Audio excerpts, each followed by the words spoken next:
الحمد للہ رب العالمین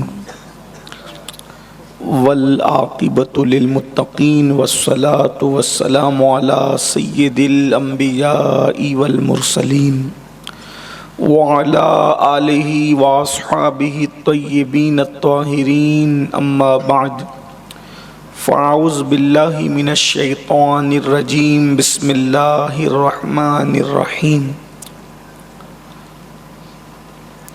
وَاعْتَصِمُوا بِحَبْلِ اللَّهِ جَمِيعًا وَلَا تَفَرَّقُوا صدق اللہ العظیم۔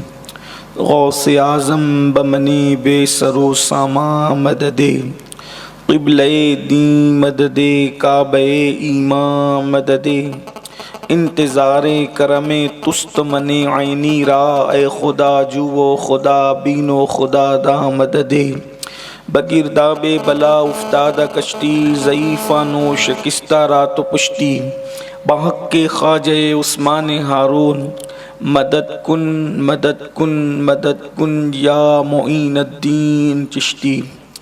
ممبر پر رونق افروز بزرگ محترم حضرت پیر سید دادا باپو قادری مدظ اللہ العالی، برادر اکبر میرے بڑے بھائی حضرت پیر سید یاسین باپو قادری مدظ اللہ العالی، پیر طریقت پیر سید نظام باپو مدظ اللہ العالی، برادر ذی وقار شہزادہ امام علی رضا حضرت پیر سید وجیہ الدین صاحب قادری برکاتی رضوی و جمیع عرش مقام سادات کرام علماء ذوی الاحترام، حاضرین محفل، پردہ نشین ماں اور بہنوں، السلام علیکم ورحمۃ اللہ وبرکاتہ۔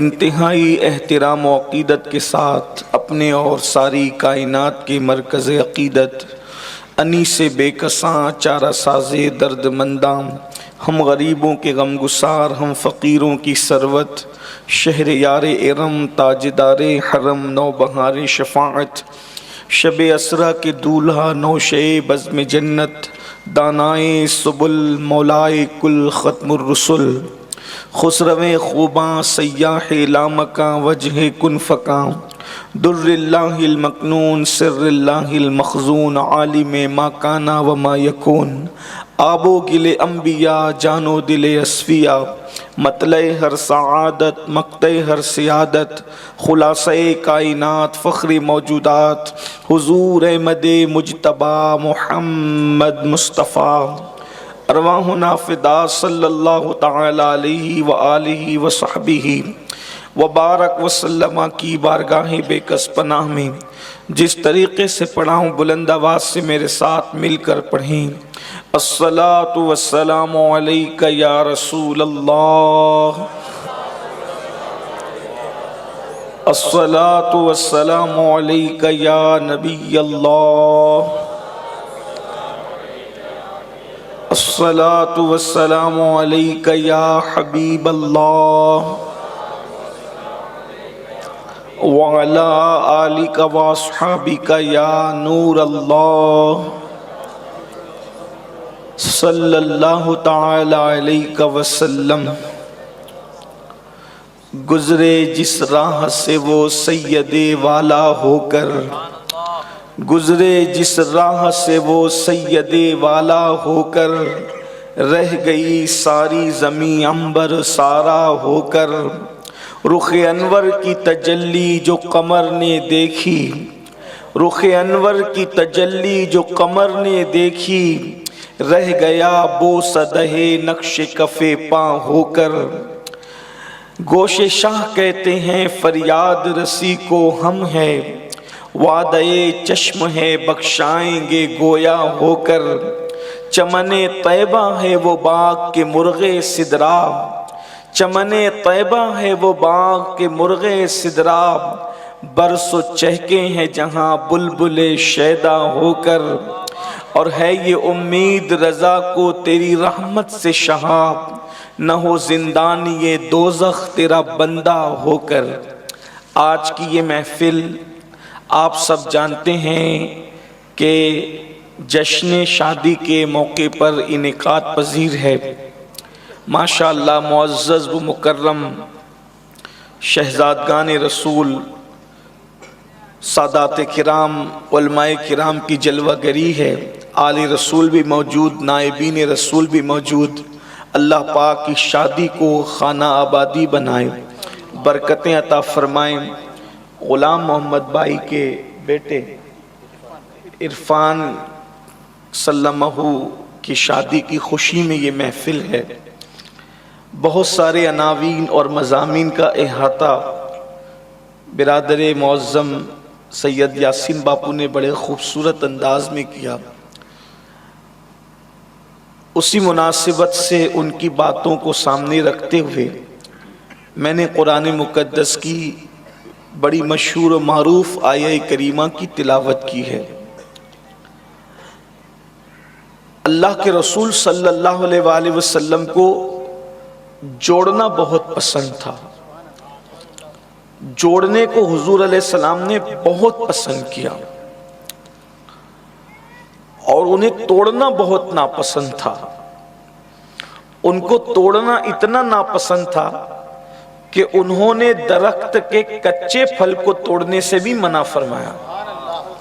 جو رسول درخت کے کچے پھلوں کو توڑنے سے منع کر دے، وہ رسول کسی کے دل کو توڑنے کی اجازت کیسے دے سکتے ہیں؟ جو رسول درختوں کی گود کو پھلوں سے اجاڑنے سے روک دیں۔ پکے پھل تو اس لیے توڑے جاتے ہیں کہ اس کا مقصد کھانا ہے، لیکن کچے پھل تو کھانے کے کام بھی نہیں آتے۔ اسی لیے اللہ کے رسول صلی اللہ علیہ وآلہ وسلم نے کچے پھلوں کو جو تمہارے کھانے کے قابل نہیں ہے، جنگ کے موقع پر بھی توڑنے سے منع فرمایا۔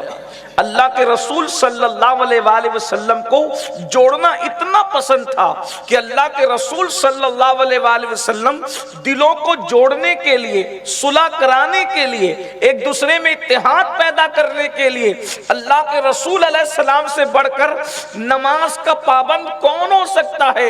اللہ اکبر۔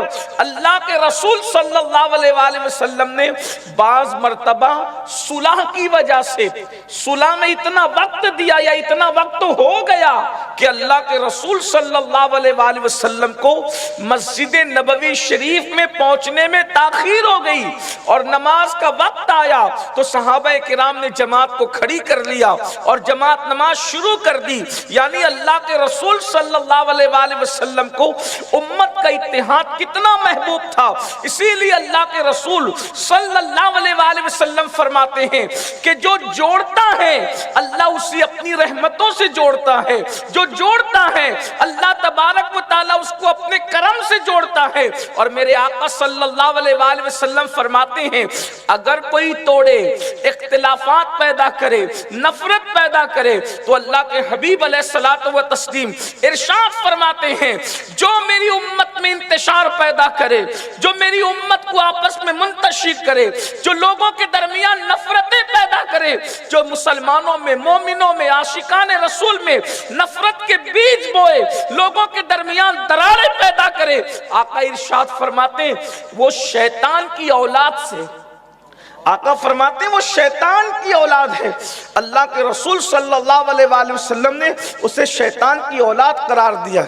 اور جوڑنے کا ایک عظیم نسخہ نکاح بھی ہے، جوڑنے کا ایک عظیم نسخہ نکاح بھی ہے۔ اب اس پہ آپ توجہ فرمائیں۔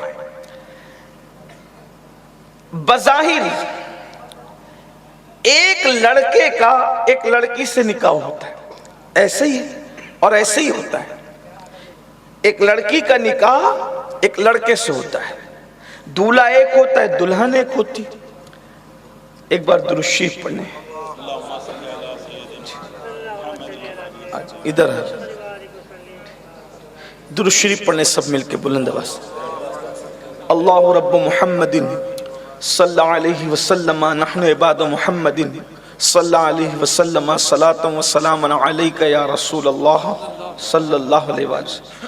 اللہ کے رسول صلی اللہ علیہ وآلہ وسلم نے نکاح کی بہت ترغیب دلائی، نکاح پر بہت ابھارا، بلکہ آقا کریم صلی اللہ علیہ وآلہ وسلم یہاں تک فرماتے ہیں، میں حیران ہوں، آقا علیہ السلام فرماتے ہیں نکاح میری سنت ہے، اور اس سے جو نفرت کرے گا، اس کا مذاق اڑائے گا، وہ تین میں سے کوئی ایک ہوگا۔ آقا کریم صلی اللہ علیہ وسلم کی حدیث پاک یہ بھی ہے، فرمایا جو نکاح کا مذاق اڑائے، اس لیے کہ آج کل کے نوجوان لڑکے سیریل کو دیکھ کر، فلموں کو دیکھ کر وہ چاہتے ہیں کہ نکاح سے دور ہوں، یعنی وہ نفسانی خواہشات کی تکمیل تو چاہتے ہیں مگر نکاح نہیں چاہتے۔ ایک بڑے شہروں کے اندر یہ فیشن بن رہا ہے، مغربی دنیا میں بھی یہ فیشن ہے کہ نفسانی خواہشات پوری کر لو، یعنی زنا کر لو، نکاح نہیں کرنا۔ وہ کہتے ہیں کہ کون ٹینشن پالے گا، بیوی رہے گی کون رکھے گا، کون کھلائے گا، کون پلائے گا، ضرورت پوری کرو۔ جیسے بیت الخلا سے ضرورت پوری کر کے انسان نکل جاتا ہے، پھر اس سے کوئی تعلق نہیں رہتا، اسی طریقے سے کسی سے بھی اپنی ضرورت کو پورا کر لو اور اس کے بعد ختم ہو جاؤ۔ بلکہ کچھ لوگوں کو یہ کہتے سنا گیا کہ جس کے ستارے گردش میں آتے وہ نکاح کرتا ہے۔ استغفر اللہ، اس طرح کی باتیں لوگ جہالت کی بنیاد پہ بھی کہتے ہیں۔ اللہ کے رسول علیہ السلام ارشاد فرماتے ہیں کہ جو میری یہ سنت نکاح کا منکر ہے یا اس کا مذاق اڑاتا ہے، حدیث پاک کا مفہوم ہے وہ تین میں سے کوئی ایک ہے۔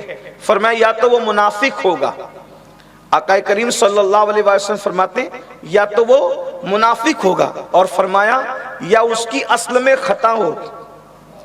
نکاح کا مذاق اڑانے والے کے لیے فرمایا یا اس کی اصل میں خطا ہو۔ دنیا کے لوگ بڑے بڑے اداکار سانڈ کی طرح بغیر نکاح کے پھرتے ہیں اور وہ اپنی نفسانی خواہشات کو پورا کرتے ہیں، انہی کو تم فالو کرنے کی آج کوشش کرتے ہو۔ جبکہ ہمارے مذہب کے اندر نکاح کیا ہے؟ اللہ کے رسول صلی اللہ علیہ وآلہ وسلم ارشاد فرماتے ہیں کہ جو بیوی کے ساتھ رات گزارتا ہے، حدیث پاک ہے، نکاح کے بعد جو اپنی بیوی کے ساتھ رات گزارنے کے لیے جگتا ہے، آقا فرماتے اللہ اسے شب قدر میں عبادت کا ثواب عطا فرماتے۔ شب قدر، آپ اندازہ فرمائیں کیا میرے آقا علیہ السلام بشارت دے رہے ہیں، وہ تو نہایت سستا سودا بیچ رہے ہیں جنت کا، ہم مفلس کیا مول چکائیں، اپنا ہاتھ ہی خالی ہے۔ شب قدر دنیا میں کس کو ملی کس کو نہ ملی اس کی گارنٹی نہیں ہے، لیکن آمینہ کے لال کا کرم دیکھو، بیوی کے ساتھ جو رات کو جگ رہا ہے اس کے حق کی ادائیگی کے لیے کریم آقا فرماتے ہیں اللہ اسے شب قدر میں عبادت کا ثواب عطا فرما۔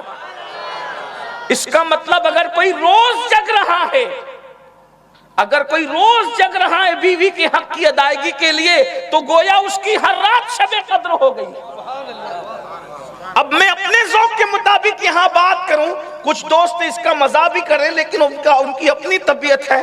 اللہ اکبر، جو ہر رات روز کو بیوی کے ساتھ جگ رہا ہے گویا اس کی ہر رات شب قدر ہو گئی ہے، اور جس کی ہر رات شب قدر ہو جائے پھر خدا اس کے ہر دن کو عید میں تبدیل فرما دے۔ کتنی بڑی بات ہے، اپنی تسکین بھی ہو رہی ہے، شب قدر کا ثواب ہے۔ شب قدر کسے کہتے ہیں؟ شب قدر کسے کہتے ہیں؟ خیر من الف شہر، 1000 مہینے سے افضل، 1000 مہینوں سے بہتر، اور اتنا نہیں کہا 1000 مہینوں کے برابر۔ یہی تو قرآن کا معجزہ ہے کہ قرآن بات وہ کرتا ہے عقل انسانی حیران رہتی ہے۔ اگر یہ کہا جاتا 1000 مہینوں کے برابر تو لوگ اندازہ کر لیتے 80 سے کچھ سال، لیکن فرمایا خیر من الف شہر، اللہ اکبر، 1000 مہینوں سے بہتر۔ کتنا بہتر؟ یہ بہتر بنانے والا جانتا ہے، جب قیامت میں اس کا صلہ ملے گا تو پتہ چلے گا کتنا بہتر تھا۔ اندازہ فرمائیں، تو نکاح کی بڑی عظمت ہے۔ میں نکاح کی فضیلت بھی بیان کرنے نہیں بیٹھا، مجھے کچھ دوسرے جو اشارے دیے گئے اس کی طرف چلنا ہے۔ یہ پورا بیان میں ابھی اسی ہفتے میں کہیں کر چکا ہوں۔ میری کوشش یہ رہتی ہے زیادہ تر کہ آپ جو سن چکے تو اس سے کچھ آگے کے سبق کی طرف چلیں، تو اس میں میرا بھی یہ فائدہ ہوتا ہے کہ کچھ میری معلومات میں بھی اضافہ ہو جاتا ہے، اور آپ کی خدمت تو ہوتی ہی ہے، اور اللہ کرے یہ سلسلہ جاری رہے۔ اللہ ہمیں توفیق دے، اس لیے کہ دین کی خدمت سے بڑی خدمت کوئی نہیں ہے۔ اللہ اس انعام کو باقی رکھے۔ تو آپ محبت والے لوگ ہیں، توجہ آپ کی ہے تو میں بات عرض کر رہا ہوں کہ نکاح پر بہت ترغیب دلائی، بہت ترغیب دلائی، بلکہ جو مصیبت زدہ لوگوں کو دیکھا تو ان کو بھی کہا کہ نکاح کر۔ لوگ ان چیزوں کا ہی مذاق بناتے ہیں کہ مولویوں کو نکاح کی سوچتی ہے، مولویوں کو نہیں سوچتی، مولوی تو فالو کرتا ہے مولا مصطفیٰ جان رحمت کو، اس لیے تاخیر نہ کیا کرو، نکاح میں جلدی کیا کرو، عجلت سے کام لیا کرو، نکاح میں جلدی کرنا چاہیے، چاہے خود کا نکاح ہو چاہے بیٹا بیٹی کا نکاح ہو۔ آقا کریم صلی اللہ علیہ وآلہ وسلم نے یہ بھی فرمایا کہ جس نے بیٹا بیٹی کے نکاح میں تاخیر کی اور وہ زنا میں مبتلا ہو گئے تو ان زنا کا وبال تو ان کے سر پر ہے، ساتھ ساتھ ان کے ماں باپ کے سر پہ بھی ہے۔ آج کل ہر ماں باپ اپنے آپ کو جوان ہی سمجھتے ہیں، اور جب تک بچوں کی شکایت نہ آ جائے اس وقت تک انہیں توفیق نہیں ہوتی، اور پھر وہ کہتے ہیں ہم اپنے معیار کا ڈھونڈ رہے ہیں۔ معیار کیا ہے؟ کیا کہتے ہیں؟ ہم اپنے معیار کا ڈھونڈ رہے ہیں۔ کیا معیار ہے؟ معیار کیا چیز ہے؟ ہمارے لیے تو معیار بس ایک ہی ہے، اور وہ ہے محمد الرسول اللہ کی سچی غلامی، بس اور کچھ نہیں ہے۔ اس لیے کہ اس سے بڑی کوئی ڈگری نہیں۔ بڑی معذرت کے ساتھ بہت سارے دیندار گھرانوں کو ہی میں جانتا ہوں کہ وہ بھی دینداری کے باوجود جاہلوں کی طرح عمل کرتے نظر آ رہے ہیں فی زمانہ الا ماشاءاللہ۔ وہ بھی دیکھتے ہیں دولت مند ہو اور ایسا ہو اور ویسا ہو اور یہ ہو اور وہ ہو۔ یاد رکھیے ایمان سے بڑی دولت کیا ہے؟ مجھے بتائیں، آپ بتائیں ایمان سے بڑی دولت کیا ہے؟ ایمان سے بڑی عزت کیا ہے؟ ایمان سے بڑی نسبت کیا ہے؟ ایک بات آپ کو بتاؤں، گھرانہ کتنا بھی بڑا ہو اگر ایمان نہیں ہے تو نسب کی کوئی حیثیت نہیں ہے، اور اگر ایمان ہے اس کو آسان زبان میں سمجھ لے۔ ابو لہب کے پاس ایمان نہ تھا، عبد المطلب کا بیٹا ہو کر بھی جہنم میں لٹک رہا ہے، اور سلمان فارسی کے پاس ایمان تھا، ایمان کی بنیاد پر خون الگ، نسب الگ، باپ الگ، دادا الگ، مگر حضور فرماتے ہیں سلمان میری اہل بیت سے ہے۔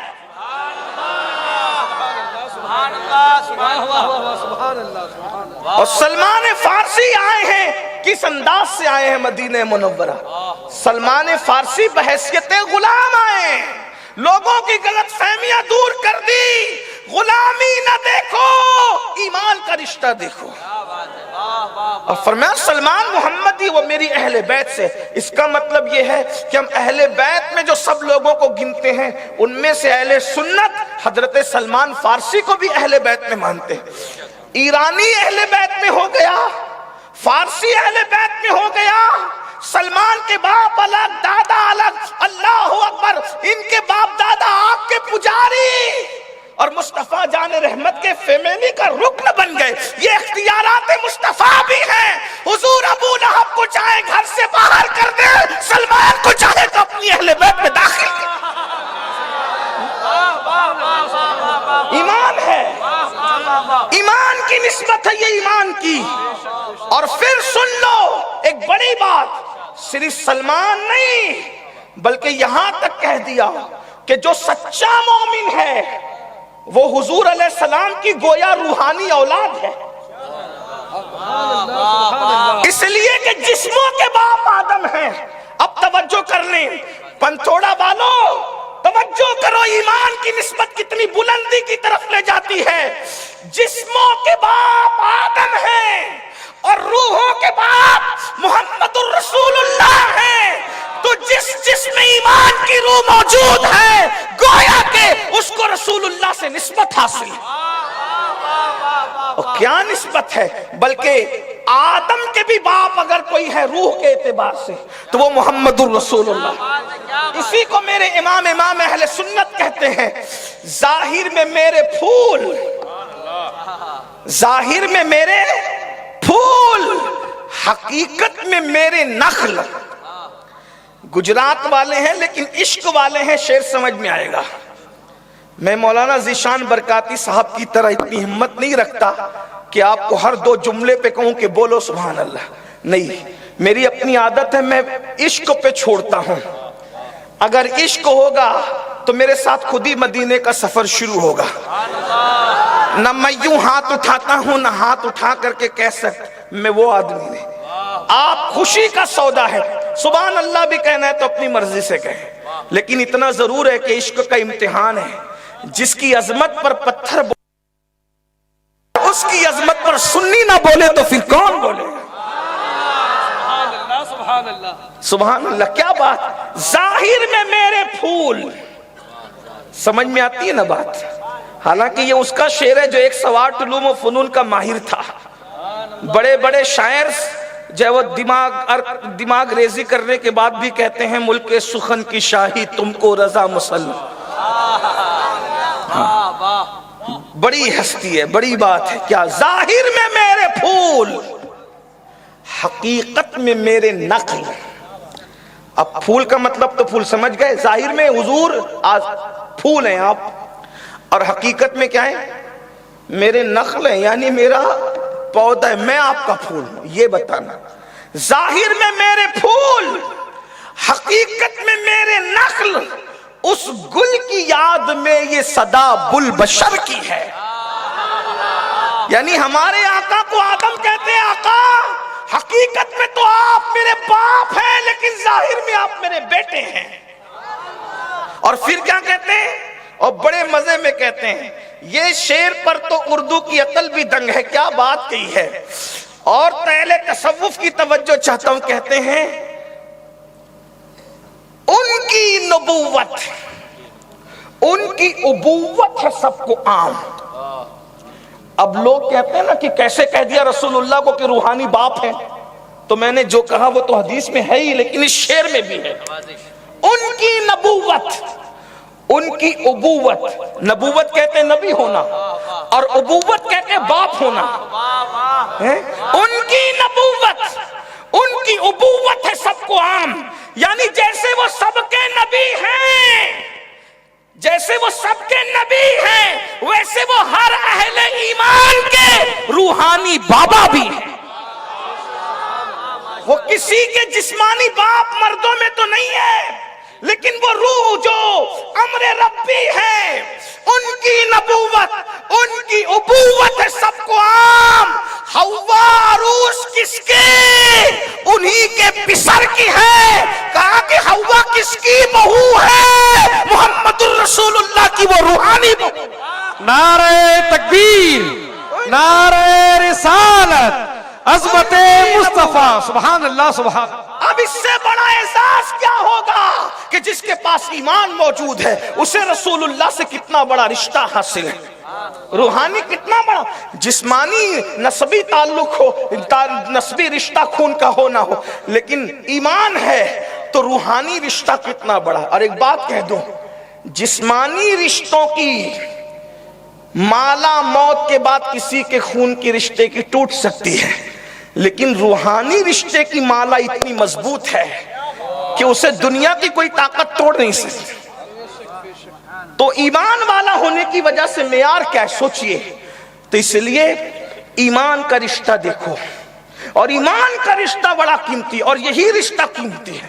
بلکہ آپ کو بتاؤں، صدیق اکبر ہو، مولائے کائنات ہو، اللہ اکبر، سیدہ ام حبیبہ ہو، ان لوگوں نے حضرت ابو سفیان کو یہی کہا تھا کہ ابو سفیان تم پرانے رشتوں کی دہائیاں نہ دو، اب ہمارے رشتے خون کی بنیاد پر نہیں جڑتے، اب ہمارے رشتے محمد الرسول اللہ کی وفاداری کی بنیاد پہ جڑتے ہیں۔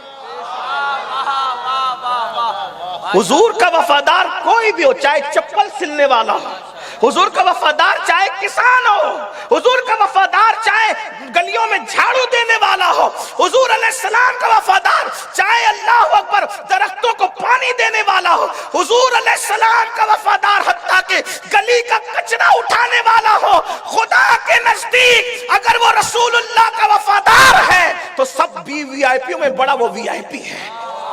کیوں؟ اس لیے کہ وہ وفادار رسول ہے، وہ وفادار رسول ہے، اور اس کا ٹھکانہ جنت ہے۔ تو اب بتاؤ نکاح کرنے کے لیے جب رشتے ڈھونڈنے جاتے ہو تو پھر اتنی بڑی وی آئی پی جو ہے وہ ڈگری چھوڑ کر کے جو ہے وہ کون کون سی ڈگریاں تلاش کرتے. اللہ کے بندو نکاح کی محفل میں آؤ سمجھو. تو حضور علیہ السلام نکاح کے لیے بہت ابھارتے تھے. تو ذرا جلدی کرو, ادھر ادھر ٹائم برباد نہ کرو, بچیوں کا نکاح کر. اور جب یہ نوجوان میری تقریر سنتے ہیں تو بڑے خوش ہوتے ہیں. حالانکہ میں ان کی خوشی کے لیے نہیں کہتا. جو گھر جل رہے ہیں اور اجڑ رہے ہیں اور تباہی اور بربادی ہے, میرا دل جلتا ہے تو میں جلے ہوئے دل سے کہتا.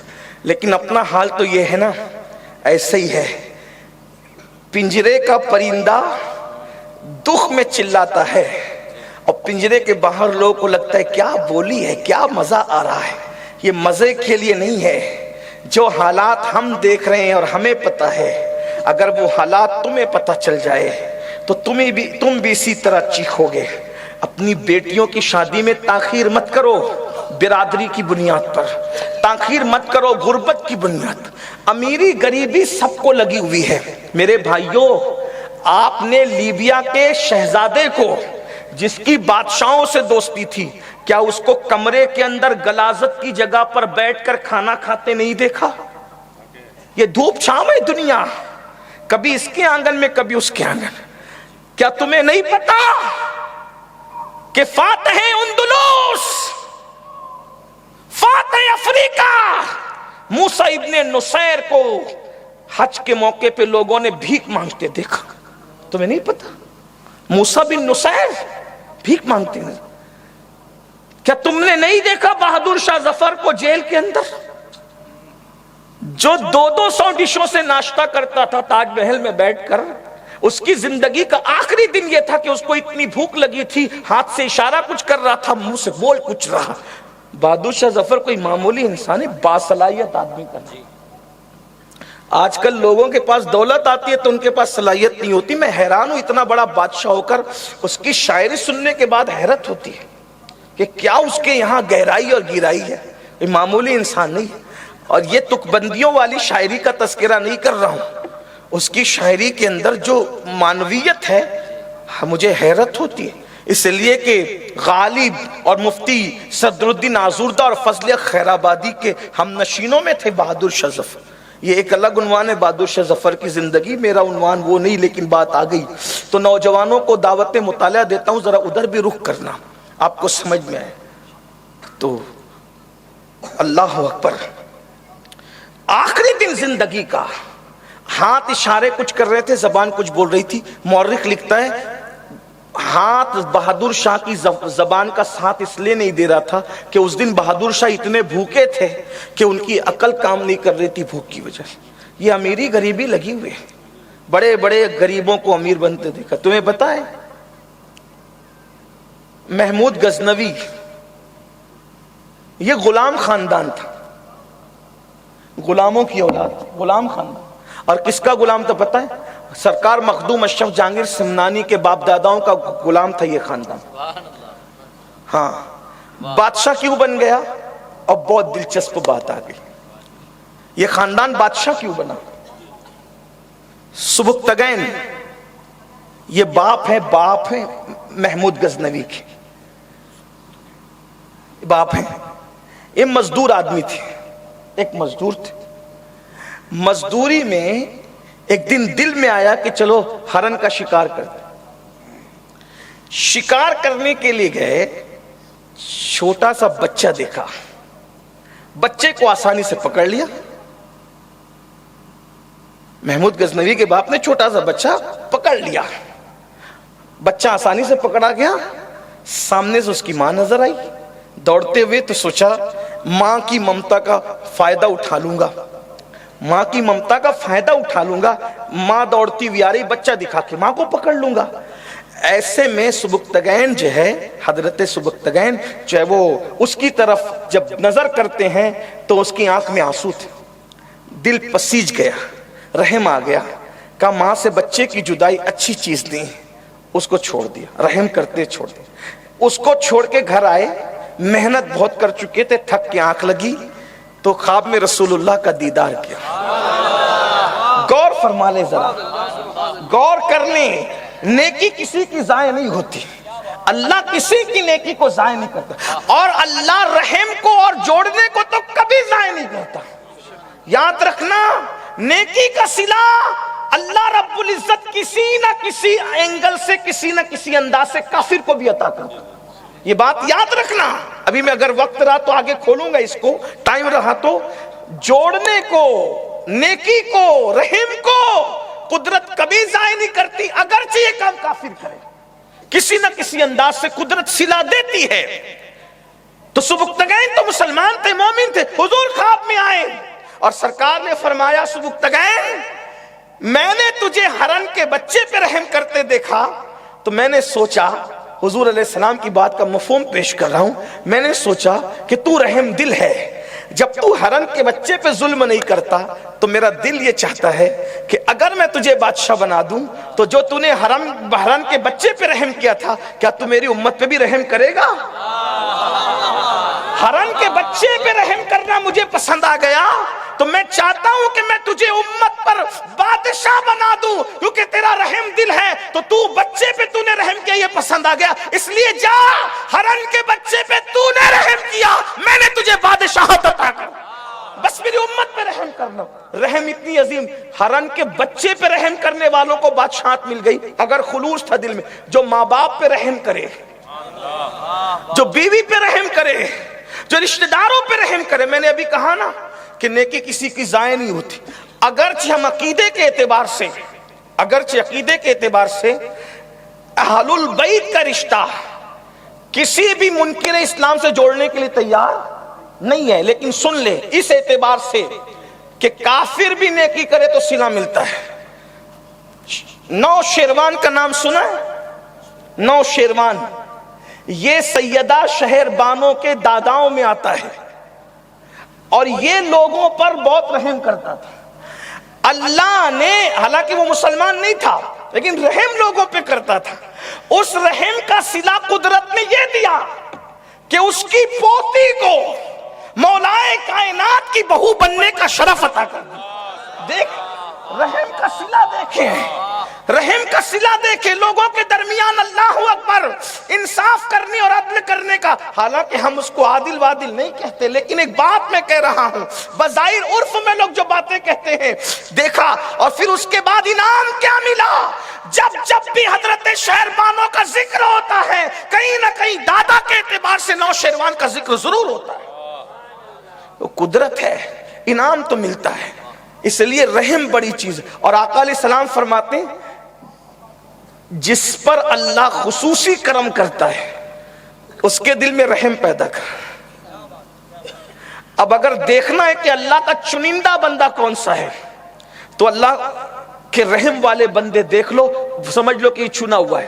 کبھی کبھی مجرم بھی ہوگا، گنہگار بھی ہوگا، فاسق و فاجر بھی ہوگا، لیکن دل میں رحم ہوگا تو قدرت نے گویا اس کو چن لیا ہے۔ اور میرے آقا فرماتے ہیں جسے قدرت گویا ریجیکٹ کر دیتی اپنی زبان، جسے قدرت مردود کر دیتی، رد کر دیتی ہے، اس کے دل سے رحم اٹھا لیتی۔ اسی لیے فرمایا گیا کفر والوں کی، کفر کرنے والوں کو قدرت مہلت دیتی، توجہ، کفر کرنے والوں کو قدرت مہلت دیتی ہے، ظلم کرنے والوں کو قدرت مہلت کبھی نہیں دیتی۔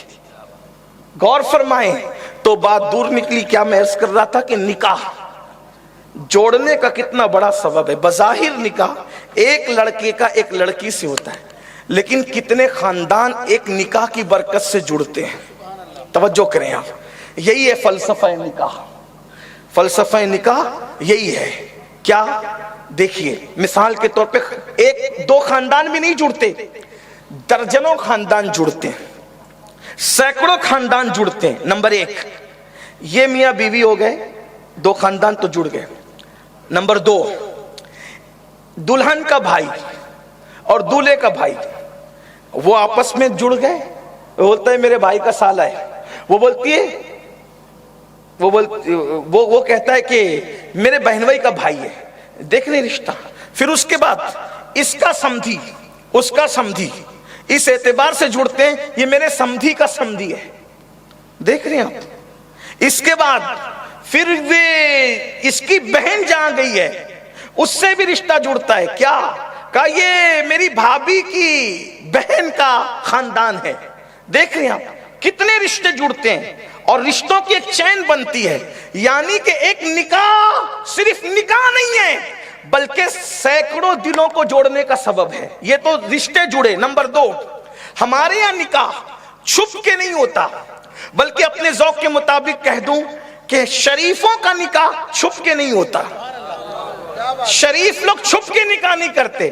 آج کل یہ آوازیں بھی سننے آ رہی ہے کہ شادی خاموشی سے کرو. کیوں خاموشی سے کرو؟ شریفوں کے رشتے خاموشی سے نہیں ہوتے. اللہ کے رسول فرماتے ہیں نکاح کا اعلان کرو. میں تقریریں سن رہا ہوں کچھ لوگوں کی، خاموشی سے کرو. کیوں خاموشی سے کرو؟ کوئی نکاح خاموشی سے کرنے کی اجازت نہیں ہے. اعلان کرو نکاح کا. ارے اعلان نہیں کرو گے تو بدگمانیاں پیدا ہوگی. لیکن اعلان کے مختلف طریقے ہیں اور وہ سنت میں موجود ہے، لیکن ناجائز طریقے اختیار مت کرو. جیسا کہ ابھی باپو نے بتایا، ڈی جے، ڈھول، تاشے، گانے، باجے، یہ تباہی ہے. اعلان کا طریقہ کیا ہے؟ ہو سکے تو نکاح مجمع عام میں کرو، بڑے مجمع میں کرو، لوگوں کو بلاؤ، دعوت دو. اور آپ سے بھی کہتا ہوں نکاح کی دعوت آئے تو جایا کرو. خود غرض مت بنو، اس لیے کہ خود غرضی سے جانے میں توجہ کرنا، جملے پہ غور کرنا. کیا خود غرضی سے جانے میں صرف غرض ملتی ہے اور بے غرضی سے جانے میں خدا ملتا ہے.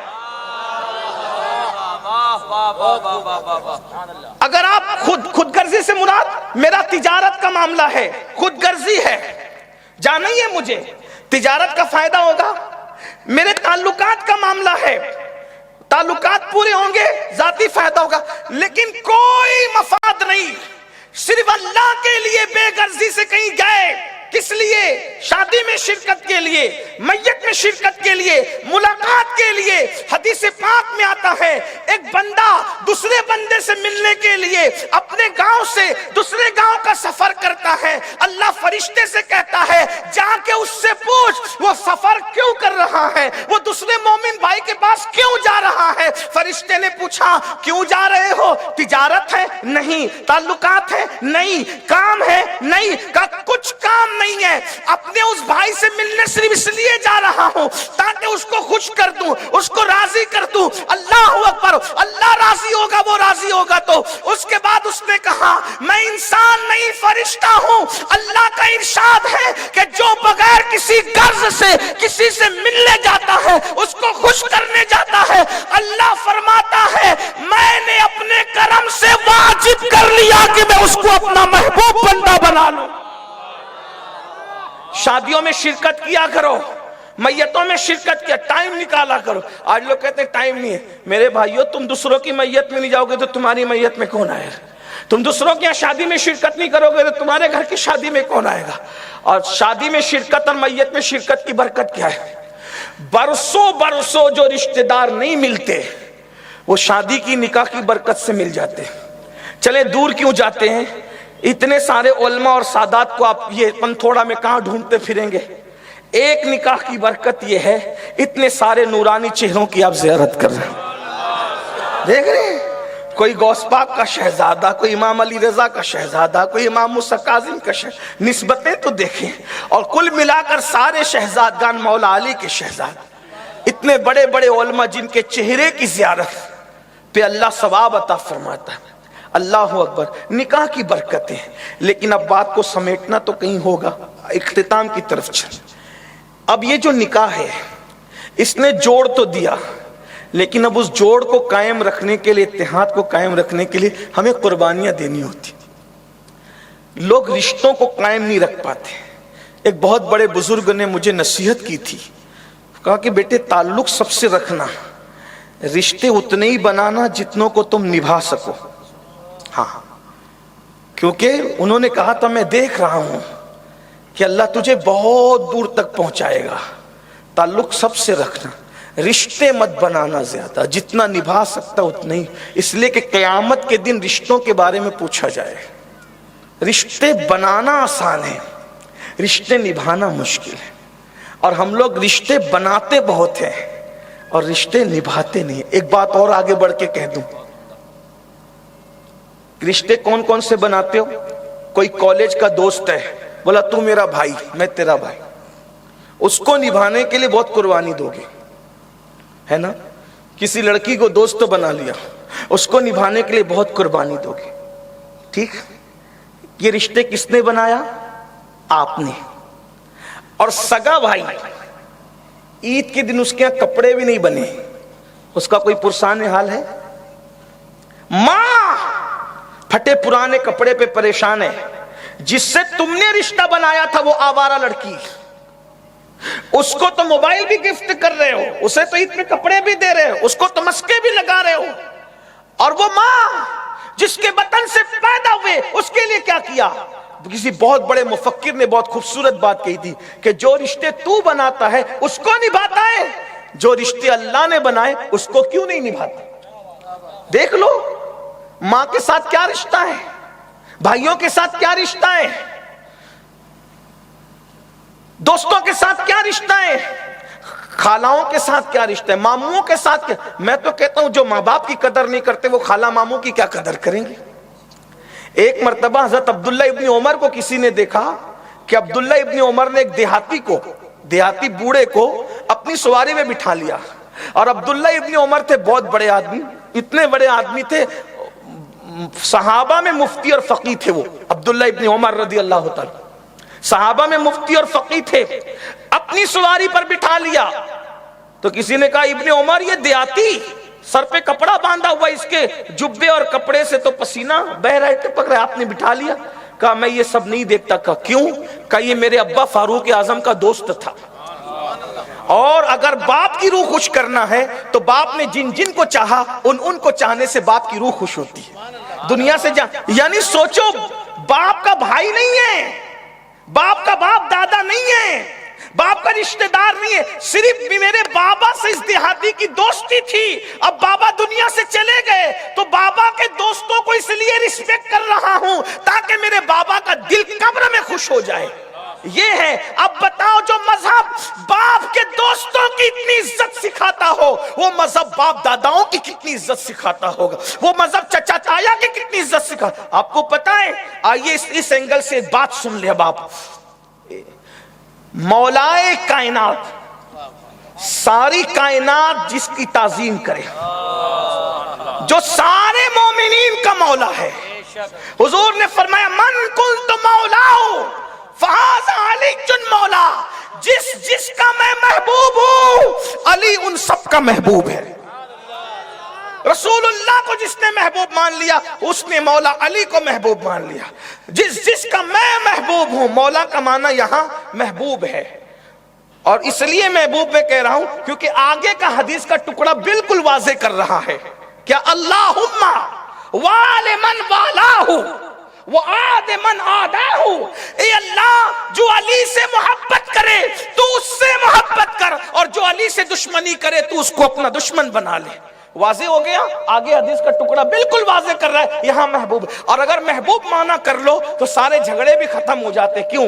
اس لیے کہ رسول اللہ انبیاء کے بھی محبوب ہیں، رسول اللہ صحابہ کے بھی محبوب ہیں، رسول اللہ اولیاء کے بھی محبوب ہیں، رسول اللہ صدیق اکبر کے بھی محبوب ہیں، فاروق اعظم کے بھی محبوب ہیں، عثمان غنی کے بھی محبوب ہیں، عشرہ مبشرہ کے بھی محبوب ہیں۔ فرمایا جس کا میں محبوب ہوں علی اس کا محبوب ہے۔ مانا ہم نے صدیق اکبر علی سے محبت کرتے تھے، فاروق اعظم بھی کرتے تھے، عثمان غنی بھی کرتے تھے، عشرہ مبشرہ بھی کرتے تھے، سب کرتے تھے، بلکہ ایسی محبت کرتے تھے کہ مولائے کائنات کو محفل میں تکتے رہتے۔ پوچھا صدیقہ بنت صدیق نے بابا محفل میں علی کو کیوں تکتے ہیں؟ تو کہا میں نے رسول اللہ سے سنا علی کو دیکھنا عبادت ہے۔ وہ علی خاتم ولایت علی، خاتم ولایت علی، قاسم ولایت علی، قسیم جنت و جہنم علی، ساقی حوض کوثر علی، سید الابرار علی، قاتل کفار علی، فاتح خیبر علی، فاتح حنین علی، بدر میں پہلا جانے والا علی، احد کے میدان میں پہلے جانے والا علی، اللہ اکبر، اخی رسول علی، زوج بطول علی، ابو الحسنین علی، باب مدینۃ العلم علی، ابو الائمہ علی، رسول اللہ کا بھائی علی۔ رسول اللہ نے فرمایا کہ علی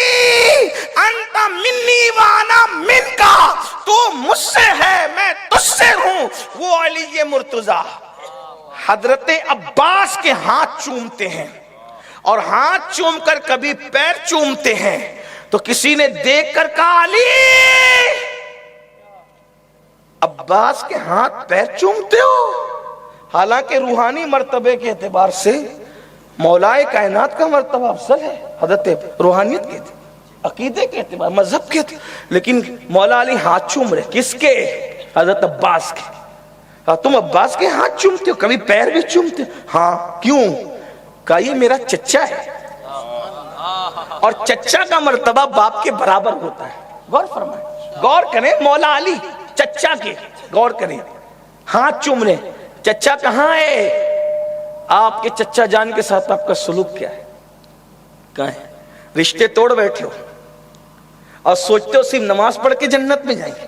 سب کی توجہ تسبیح مصلی کی طرف صرف ہے، حالانکہ وہ بھی صحیح نہیں ہے۔ 5% لوگ بھی نماز نہیں پڑھتے۔ بابا نے بھی کہا، بھائی جان کہہ رہے تھے 5% بھی نہیں پڑھتے، 95% بے نمازی ہیں، لیکن 5% جو پڑھتے بھی ہیں نا، ان کا بھی یہ حال ہے، اگر رشتے توڑ دیا ہے، آقا فرماتے تیری نماز ہی قبول نہیں۔ بہنیں بیٹھی ہوئی ہے، چھوٹی چھوٹی بات پہ رشتے توڑتے ہیں، اللہ کے رسول علیہ السلام فرماتے ہیں تم بندوں سے رشتہ توڑتے ہو، اللہ تم سے اپنی رحمت کا رشتہ توڑتا ہے۔ اور یہ رشتے بہت قیمتی، اللہ نے بنا کے بھیجے، یہ رشتے بہت قیمتی ہے، رشتے بہت قیمتی ہے۔ حدیث پاک میں آتا ہے عرش پر جھومر کی طرح لٹکتے ہیں یہ رشتے، اور رشتے دعا کرتے ہیں اللہ جو ہمیں جوڑے تو اس کو جوڑنا، جو ہمیں توڑے تو اس کو توڑنا۔ اور آپ کو پتا ہے آج لمبی عمر کون نہیں چاہتا؟ سب لمبی عمر چاہتے ہیں، لیکن عمر گھٹ گئی، توجہ ہے، عمر گھٹ گئی۔ 40 سال میں گھٹنے کا مریض ہوتا ہے، کمر کا مریض ہوتا ہے 50-55 سال میں چلا جاتا ہے۔ سب کو لمبی عمر چاہیے، آسان نسخہ ہے، ایک دم آسان، اس سے آسان کیا؟ اللہ کے رسول علیہ السلام فرماتے ہیں اگر مالدار بننا چاہتے ہو اور لمبی عمر چاہتے ہو تو رشتہ داروں کے ساتھ حسن سلوک کیا۔ فقیہ ابو اللہ سمرقندی حدیث لکھتے ہیں اللہ کے رسول علیہ السلام فرماتے ہیں کسی کی زندگی صرف 3 سال بچی ہوتی، صرف 3 سال زندگی بچی ہوتی ہے، اچانک وہ 3 سال کی زندگی اللہ 30 میں تبدیل کر دیتا ہے۔ تو صحابہ نے کہا یا رسول اللہ 3 سال کی عمر 30 سال میں کیسے چلی جاتی ہے؟ فرمایا اپنے رشتہ داروں کے ساتھ حسن سلوک کرنے کی برکت سے، رشتہ داروں کے ساتھ حسن سلوک کرنے کی برکت سے 3 سال کی زندگی 30 میں چلی جاتی ہے۔ پھر آقا فرماتے ہیں کسی کی زندگی 30 سال بچی ہوتی ہے اور اچانک وہ 3 دن میں تبدیل ہو جاتی ہے، یعنی عمر کٹ جاتی ہے۔ صحابہ کرام نے کہا یا رسول اللہ وجہ 30 سال 3 دن کیسے ہو جاتے ہیں؟ فرمایا رشتہ داروں کے ساتھ رشتہ کاٹنے کی وجہ سے، بدسلوکی کرنے کی وجہ سے اللہ 30 سال کو 3 دن میں تبدیل فرما دیتا ہے۔ عمر لمبی چاہتے ہو تو رشتہ داروں کے ساتھ اس نے سلوک۔ یہاں آ کر کے لوگ ہمیں سمجھاتے وہ اچھا سلوک نہیں کرتا نا حضرت، میں نے کہا وہ نہیں کرتا تو تو کر، اس لیے کہ وہ بھی اچھا کرے تو بھی اچھا کرے، یہ تو برابری ہو گئی۔ حسن سلوک کس کو کہتے ہیں؟ حسن سلوک کس کو کہتے ہیں؟ حسن سلوک کس کو کہتے ہیں؟ وہ کاٹا بوتا رہے اور تو اس کے لیے دعائیں کرتا رہے۔ یہ منزل آسان نہیں ہے، یہاں پہنچ کر کے بڑے بڑوں کو ناکام دیکھا گیا۔ یاد رکھنا کوئی تمہیں گالی دے پھر تم مسکراؤ، یہ حوصلہ بہت بڑے لوگوں کا ہوتا ہے۔ اور یہ بھی بات کہہ دوں خواجہ نصیر الدین چراغ دہلوی ہمارے مرشد سرکار نصیر ملت و دین نصیر الدین چراغ دہلوی جانتے کون ہے؟ پوری دنیا یہ جانتی تھی امیر خسرو سے بہت پیار ہے، بہت پیار ہے، بہت پیار ہے۔ جانشین کون بنے گا محبوب الہی کا؟ سب کہتے تھے امیر خسرو، امیر خسرو، امیر خسرو۔ لوگوں کو خلافتیں ملتی تھی امیر خسرو کی تائید پر، حمایت پر، لوگوں کی غلطیاں معاف ہوتی تھی امیر خسرو پر، اور سب دنیا جان گئی تھی محبوب الہی کا جانشین کون؟ کا امیر خسرو، کیونکہ محبوب اتنا ہے کہ کہتے تھے محبوب الہی کہ اگر ایک قبر میں 2 کو دفن کرنے کی اجازت شریعت دیتی تو میں میں وصیت کر جاتا کہ میری قبر میں میرے خسرو کو دفن کر دینا۔ فرمایا مرید ہونا سیکھنا ہے تو خسرو سے سیکھو، خسرو خسرو ہے۔ بلکہ یہ کہہ دوں اللہ اکبر، حضرت امیر خسرو کے بعد آپ نے بتایا ہے کہ پیر سے محبت کیسی کرنی چاہیے، ایک الگ سا عنوان ہے، ابھی میں وہ نہیں چھیڑتا، لیکن ساری دنیا یہ جانتی تھی۔ اللہ اکبر، میں اگر تنہائی میں کوئی بات کر سکتا ہے امیر خسرو، رات رات بھر ساتھ بیٹھ سکتا ہے امیر خسرو، جب سب چپ ہوں کوئی بول سکتا ہے امیر خسرو، اور حضرت محبوب الہی کی جملے پر کوئی جملہ بڑھا سکتا امیر خسرو۔ ایک مرتبہ سرکار محبوب الہی دو پلی ٹوپی پہنے ہوئے تھے اور محبوبانہ ادا کی وجہ سے وہ کوئی ترچی ہو گئی تھی۔ ترچی ٹوپی کو فارسی زبان میں کج کلاہی کہتے ہیں۔ تو حضرت محبوب الہی نے دیکھا کہ کچھ لوگ کچھ کر رہے ہیں، کیا کر رہے ہیں میں وہ نہیں بتاتا، کچھ لوگ کچھ کر رہے ہیں، تو ان کو کرتے دیکھ کے مسکرا پڑے۔ ادھر مسکرائے تو جناب خسرو نے پوچھا، اور خسرو کو ترک اللہ کہتے تھے، ترک اللہ کہتے تھے، خسرو تو ترک اللہ ہے، اور بلکہ خسرو کو کہتے تھے کہ تو کاسا لے سے محمد ہے۔ اللہ اکبر، خسرو کو کہتے تھے خسرو تو میری جان ہے، خسرو تو میری آنکھیں ہیں۔ اللہ اکبر، قیامت کے دن اللہ پوچھے گا نظام الدین میرے لیے کیا لایا ہے، تو میں اسی ترک اللہ خسرو کو پیش کر دوں گا کہ اس کے دل میں جو سوز ہے، خسرو کے دل میں جو سوز ہے۔ ابھی چند دن پہلے حضرت کا عرس گزر، سرکار امیر خسرو کا فقیر کی حاضری ہوئی، اور حضرت امیر خسرو کے عرس میں فقیر ہی کو کچھ سبق سنانے کا شرف حاصل۔ تو خسرو کا سوز، خسرو کا سوز میں طلب کر، محبوب الہی کہتے تھے کاش اللہ خسرو کا سوز مجھے عطا کرے۔ ایک مرتبہ کسی مرید نے کہا کہ جو خسرو کے ساتھ خسروانہ انداز ہے ہمارے ساتھ ایسا کیوں نہیں ہے، تو ڈانٹ کر فرمایا خسرو جیسی ادا لے کر آ، پھر اس جیسا بننے کی کوشش کر۔ سب دنیا جانتی تھی کہ محبوب ہے خسرو، بلکہ محبوب الہی ہے خسرو۔ خسرو کیا ہے، محبوب کا چہرہ دیکھ کے کہتے تھے عیدگاہ ماں غریبا روئے تو ان بساتے عید دیدن، عیدگاہ ماں غریبا کوئے تو ان بساتے عید دیدن روئے تو۔ اللہ اکبر، بڑا پیار تھا پیر مرید میں، لیکن پتہ ہے کیا ہوا، کیا ہوا، ساری دنیا یہ کہہ رہی تھی کہ نظام الدین محبوب الہی کا جانشین کون بنے گا، خسرو۔ اینڈ مومنٹ پر، آخری وقت میں محبوب الہی نے فرمایا میرا جانشین نصیر الدین ہوگا۔ لوگ حیرت میں تکتے رہ گئے، کبھی کسی ان کا نام ہی نہیں آیا اور ان کو جانشین بنا دیا۔ ایک پیارا جملہ کا، بہت خوبصورت جملہ یاد رکھ لیں، بہت سے مسئلے اس سے حل ہو جائیں گے۔ فرماتے ہیں نظام چاہے خسرو، نظام چاہے خسرو، اللہ چاہے نصیر۔ نظام چاہے خسرو، اللہ چاہے، تو جسے اللہ چاہتا ہے اسے نصیر الدین چراغ دہلوی کہتے ہیں۔ وہ نصیر الدین چراغ دہلوی فرماتے ہیں مریدوں کو، پیارے مریدوں نفل روزے رکھنا، تلاوت قرآن کثرت سے کرنا، ذکر اللہ کثرت سے کرنا، رات رات بھر جا کے نفلی نمازیں کثرت سے پڑھنا، کہا یہ بوڑھی عورتیں بھی کر سکتی ہیں، بڑے مردوں کا اور مضبوط لوگوں کا کام یہ ہے کہ جو تمہارے ساتھ بدسلوکی کرے تم ان کے ساتھ حسن سلوک سے پیش آؤ۔ آج ہمارے پاس یہ نصاب ولایت کہاں چلا گیا، ہم تو تسبیح مصلی میں الجھ کر رہ گئے۔ میں تسبیح مصلی کا مخالف نہیں ہوں، لیکن دیکھو اللہ کے رسول صلی اللہ علیہ وآلہ وسلم نے 40 سال کے بعد نبوت کا اعلان کیا، 40 سال تک مصطفیٰ جان رحمت مکے والوں کے ساتھ اس نے سلوک کرتے رہے، اور مکے والوں نے کہا آپ کی حقانیت کی دلیل کیا ہے، تو میرے آقا نے فرمایا میں 40 سال کی لمبی عمر تمہارے درمیان گزار چکا ہوں۔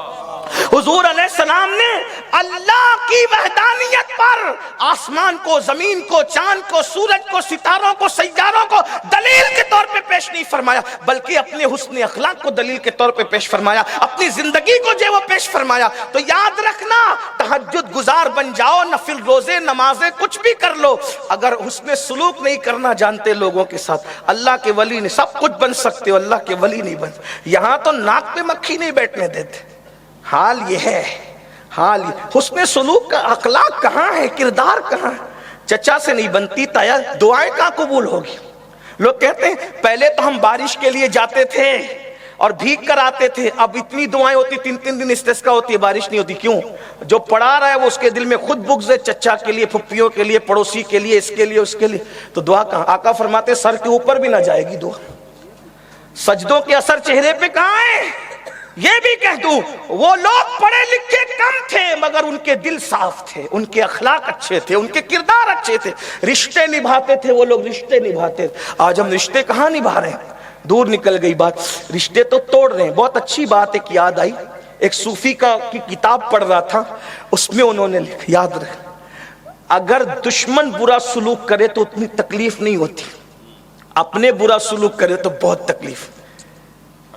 جب ہتھوڑا آپ لکڑی پہ ماریں گے تو آواز کم آتی ہے, لیکن ہتھوڑا آپ لوہے پہ ماریں گے تو آواز,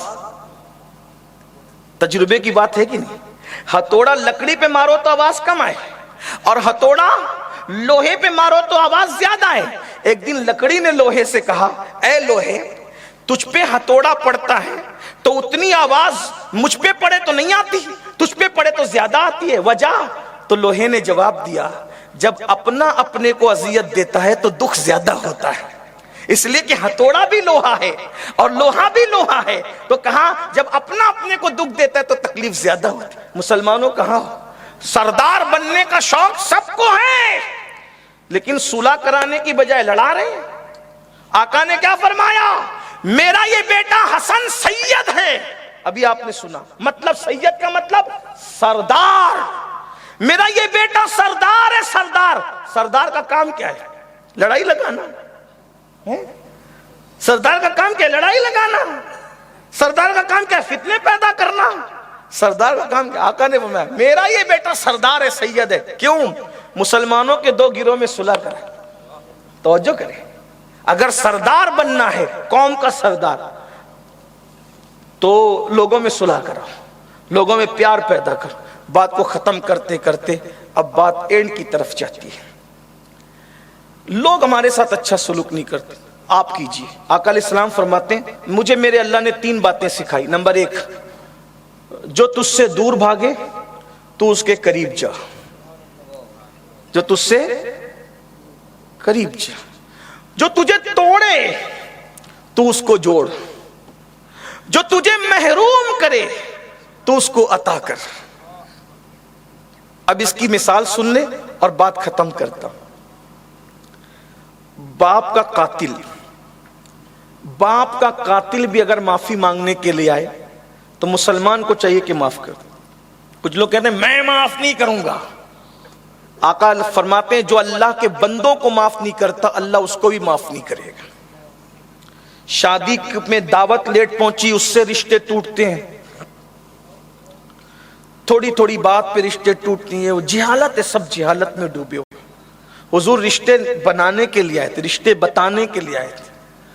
ایک بات مجھے یاد آ گئی بات کرنے سے پہلے, حالانکہ اسی عنوان پر ہے, دونوں فتح مکہ کی باتیں, لیکن اب اللہ کے رسول علیہ السلام جب فتح مکہ کے دن مکے میں داخل ہوئے تو مکے کا ہر بندہ چاہتا تھا کہ حضور میرے گھر قیام کریں. توجہ کریں, بڑے بڑے صحابہ حضور میرے گھر اترے, میرے گھر اترے, میرے گھر اترے. آقا علیہ السلام کسی صحابی کے گھر نہیں اترے. حضور علیہ السلام اپنی چچا کی بیٹی حضرت ام ہانی کے گھر اترے. رشتہ دیکھو, چچا کی بیٹی یعنی چچا زاد بہن, مولا علی کی سگی بہن, ان کے یہاں اترے. اور پتہ ہے اس دن ام ہانی کا حال کیا تھا؟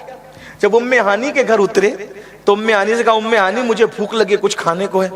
کہا یا رسول اللہ میرے گھر میں فاقہ ہے, روٹی کے چند سوکھے ٹکڑے اگر کہوں تو پیش کر دو. اور حضور علیہ السلام کو انہوں نے روٹی کے ٹکڑے, یعنی دوسروں کے یہاں کا تازہ کھانا پسند فرمانے کی بجائے اپنے رشتے کی بہن کے یہاں کے سوکھے ٹکڑوں کو ملاحظہ فرمایا. اور ہمیں بتایا, سوچو تو صحیح, جب چچا زاد بہن کا یہ اکرام ہے, اگر سگی بہن ہوتی تو اکرام کا عالم کیا ہو. توجہ فرمائیں, ہمارا حال کیا ہو گیا. بہنیں کہاں ہیں آج؟ ہماری بہنیں بچوں کی اسکول کی چھٹیوں کے موقع پر میکے آنے میں ڈرتی ہے. یہ حالات, پہلے ایسا ہوتا تھا اسکول کی چھٹیاں لگتی تھی تو لڑکیاں میکے آتی تھی, چلو چھٹی لگی ہے, لمبی چھٹی ہے سمر کی, ماں کے یہاں گزاریں گے. لیکن بھابیاں تو نفرت کر رہی ہے. سب نہیں. اسی طرح سے بھائی کو تکلیف ہو رہی بہن کے آنے سے. اللہ کے بندو تمہاری عمریں کٹ رہی ہے, جلدی جانے کی تیاری کر رہے ہو رشتے کاٹ کے. کوئی ہنسی مذاق کی بات نہیں, حدیث پاک ہے, اللہ کے رسول فرمایا لمبی عمر چاہتے ہو دیکھ لینا, میرے نبی نے فرمایا مختار کل ہے میرا نبی, میرے آقا نے اپنی زبان سے جو کہہ دیا ہو کے رہے گا. اگر لمبی عمر چاہتے ہو اس رشتہ داروں کے ساتھ اس نے سلوک کر کے دیکھو, عمر نہ بڑھے تو پھر کہنا, مال نہ بڑھے تو پھر کہنا. ہمارے بچپنے میں ہر ماں اپنے بھائیوں کے گھر, اپنی ماں کے گھر چھٹیاں بتانے جاتی تھی, اسکول کی چھٹیوں کا. اب وہ نہیں رہ گیا ماحول. کیوں؟ بھابیاں بوجھ اٹھانے تیار نہیں, بھائی بوجھ اٹھانے تیار نہیں. لوگوں کو یوں لگتا ہے بہن آ گئی تو لنکا لٹ گئی, ہم کیا کھلائیں گے اور کتنا خرچ کریں گے. نادان سن لے, مسجد بنانے سے زیادہ, مدرسے میں چندہ دینے سے زیادہ, کوئی نیکی کرنے سے زیادہ, اگر سب سے زیادہ ثواب ملتا ہے تو رشتہ داروں پہ خرچ کرنے کی بنیاد پہ ملتا. کہیں بھی خرچ کرو, کہیں بھی خرچ کرو, سب سے زیادہ خرچ کا ثواب رشتہ داروں پر خرچ کرنے سے. آقا فرماتے اگر تم اپنے رشتہ داروں کو صدقہ دیتے ہو تو اللہ اوروں کو دینے سے دگنا ثواب تمہیں عطا کرتا ہے. ایک تو صدقے کا ثواب, ایک تو رشتہ نبھانے کا ثواب عطا کرتا ہے. بہنیں آج ڈر رہی ہیں, گھر گھر آگ لگی ہوئی ہے. یہ بھاوج اور نندوں کا جھگڑا سیریل کی وجہ سے, اس لیے کہ سیریل دیکھ کے زندگی گزار. عورتوں کو ہنسنے کی ضرورت نہیں ہے, کوئی مسکرانے کی ضرورت نہیں. میری بہنوں کوئی غزل نہیں پڑھی جا رہی ہے, یہاں تو کسی کے جلے ہوئے دل سے دھواں اٹھ رہا ہے. بہنیں تڑپتی ہیں گھروں کے اندر, اور بھابیاں کہتی ہیں وہ آئیں گی تو میں اس کے بچوں کا نہیں کر پاؤں گی, اتنا میں نہیں پکا سکتی, اتنے کپڑے میں نہیں دھل سکتی. جلدی مرنے کے لیے تیار رہو. پھر حدیث ہے, آقا نے کہہ دیا رشتے کاٹو گے تو جلدی مرو گے, مرو گے جلدی. میں کوئی ڈرانے نہیں آیا آپ کو, کوئی بددعا نہیں. حضور نے فرمایا جس کو اللہ نے موت و حیات کا اختیار دیا. اور بہنوں سے کہتا ہوں اگر نندوں کا اپنے گھر سے رشتہ کاٹو گی تو تم بھی تو کہیں کی نند ہو. اللہ کے رسول فرماتے کما تدین تو دان, جیسا کرو گی ویسا بھرو گی. تم یہاں سے رشتہ کاٹو گی تمہارا ادھر سے کٹے گا. اور یاد رکھنا ہمیشہ ایک دن سب کے نہیں رہتے. حضور محدث اعظم کے چوچوی رحمت اللہ علیہ نے فرمایا ہر کمال راہ زوالو, ہر زوال راہ کمال. اور بھائیوں سے کہتا ہوں بہنوں کا خیال رکھو. ایک بہن اپنے بھائی سے جو پیار کرتی ہے نا, اس کا اندازہ آپ کو ہو نہ ہو. سیریل دیکھ کر زندگیاں گزارنے والوں رسول اللہ کی سیرت دیکھ کے زندگی گزار. میں نے شاید کہیں یہ روایت پڑھی لیکن بات آ گئی رشتہ داری کی. بھائی جان نے کہا تھا کہ تھوڑا اس پہ گفتگو کرنا. ابھی چچا زاد بہن کا ذکر سنا آپ نے, آئیے ذرا رضائی بہن کا ذکر بھی سن. جنگ حنین کی جنگ فتح ہو گئی, اتنا مال غنیمت آیا کسی جنگ میں نہیں آیا. ایسے میں ایک بوڑھی عورت حضور کے پاس آئی, کہا محمد صلی اللہ علیہ وسلم, وہی فدا امی ابھی, محمد مجھے پہچانا؟ حضور علیہ السلام نے, میں کون ہوں؟ میں شیمہ ہوں, شیمہ, حلیمہ کی بیٹی شیمہ ہوں. میرے ساتھ بچپنا گزرا ہے نا آپ کا. حلیمہ کا نام سنا چہرہ تمتما اٹھا, اور شیمہ کا نام سنا خوش ہو گئے. تو اللہ کے رسول علیہ السلام کچھ بتانا چاہتے, تم شیمہ ہو؟ جی ہاں. آپ کی بہن ہوں؟ ہاں. کیا ثبوت ہے کہ تم ہی شیمہ ہو؟ کیا ثبوت ہے تم ہی شیمہ ہو؟ کوئی بات بتاؤ. تو کہا کہ ایک دن میں آپ کو گود میں لے کے پھرتی تھی. کیا نصیبہ پایا حضرت شیمہ نے, گود میں حضور کو لے کے پھرتی تھی. ہائے ہائے, کیا نصیبے تھے ان لوگوں کے جنہوں نے حضور کو گود میں اٹھایا. اگر یہ کہہ دوں کہ وہ گود میں کیا اٹھایا بلکہ عرش الہی رشک کرتا ہوگا اس گود پر جس میں حضور گود میں آ جائے. اللہ اکبر. تو شیمہ نے کہا میں گود میں لے کے جانا چاہتی تھی, آپ آنا نہیں چاہتے تھے. آپ کہہ رہے تھے میں نے نہیں آنا, میں کہتی تھی لے جاؤں گی. ایسا ہوتا ہے نا, وہ بچوں کو زبردستی کھینچتی ہے تو بچے ناراض ہوتے ہیں, ایسا ہے کہ نہیں؟ وہ بچوں کی ناراضگی بھی فطرت ہے. شیمہ کہتی ہیں میں اٹھانا چاہتی تھی, آپ نہیں آنا چاہتے تھے. ایسے میں آپ نے ناراض ہو کر مجھے دانت کاٹا تھا. یہ بات صرف مجھے پتا ہے اور آپ کو پتا ہے, تیسرا کسی کو پتا نہیں. اور اگر آپ کہیں تو وہ نشان میں بتاؤں, او ہو میرے آقا کا معجزہ تو دیکھو. بچپنے میں بہن کے وجود پر جو دانت لگائے تھے اس کی برکتیں اب تک موجود تھی. شیماء نے وہ دانت دکھائے, حضور اتنا ہنسے اپنی شان کے مطابق کہ حضور کی داڑیں نظر آ گئی اور حضور کو بچپنا یاد آ گیا. بہن کو دیکھا خوش ہو گئے. کہا شیماء کیوں آئی ہو؟ کہا کہ وہ مال غنیمت میں ہماری سسرال والوں کے جانور بھی آ گئے. حضور نے فرمایا یہ میری بہن ہے, جس کے حصے میں اس کے سسرال والوں کے جانور آئے وہ سب میری وجہ سے اس کو چھوڑ دو, میری بہن کے لیے چھوڑ دو. اللہ کے رسول علیہ السلام. اور پھر فرمایا دیکھو چاہو تو میرے پاس رہو اور اگر سسرال جانا چاہو تو چلی جاؤ. شیماء نے کہا کہ میں آپ کے پاس رہنے سے زیادہ سسرال میں رہنا پسند کرتی ہوں, اور اللہ نے ان کو بھی ایمان کی دولت عطا فرمائی. وہ کلمہ پڑھ کے مسلمان. یہ رضائی بہن کے ساتھ سلوک, وہ چچازاد بہن کے ساتھ سلوک. ہمارا کیا سلوک ہے ہمارا بہنوں کے ساتھ؟ بہنیں بہت پیار کرتی ہے بھائیوں سے, لیکن انسان دولت کے نشے میں سب بھول گیا, مشینوں کے نشے میں سب بھول گیا, عیش اور عشرت کے رشتے نہیں نبھا رہے. میری گزارش ہے کچھ وقت اپنے رشتہ داروں کے لیے نکالا کرو, ملنے کے لیے, جلنے کے لیے, ان کی خبر گیری کیا کرو, وہ کیسے ہیں, کس حال میں, کس حال میں نہیں ہے. ایک روایت اور ہے لیکن اب اس کو نہیں پڑھتا, بات جو ختم کرنے لگا تھا فتح مکہ کی وہ پیش کر کے بات پوری کرتا ہوں. لیکن یہ ہے رشتہ داروں کا خیال کرو. دوسروں کو صدقہ دینے کی بجائے اپنے رشتہ داروں کو, لوگ صدقے کے نام سے ڈرتے ہیں, صدقہ رشتہ داروں کو کیسے دیں گے؟ میرے بھائی ہم جو اپنی اولاد پہ خرچ کرتے ہیں نا وہ بھی صدقہ ہی ہے. صدقے کا مطلب کیا ہے؟ یعنی آپ صدقے کی نیت سے نہیں کرتے, مگر جو اللہ آپ کو صدقے کا ثواب عطا کرتا ہے. ایک بات بتاؤں اور یاد آ گئی, بہت پیاری سی بات, اتنا سن لیں. کسی کا بچہ سردی کے موسم میں سو رہا ہے, کسی کا بچہ سردی کے موسم میں سو رہا ہے, اور وہ پیر ادھر ادھر, بچے کیسے سوتے ہیں, ہاتھ ادھر تو پیر ادھر تو سر ادھر, اور کہاں ڈالو رات کو اور اٹھتے صبح کو کہاں, بچے ایسے ہی سوتے ہیں نا. سو رہا ہے اور اس نے پیر سے چادر پھینک دی.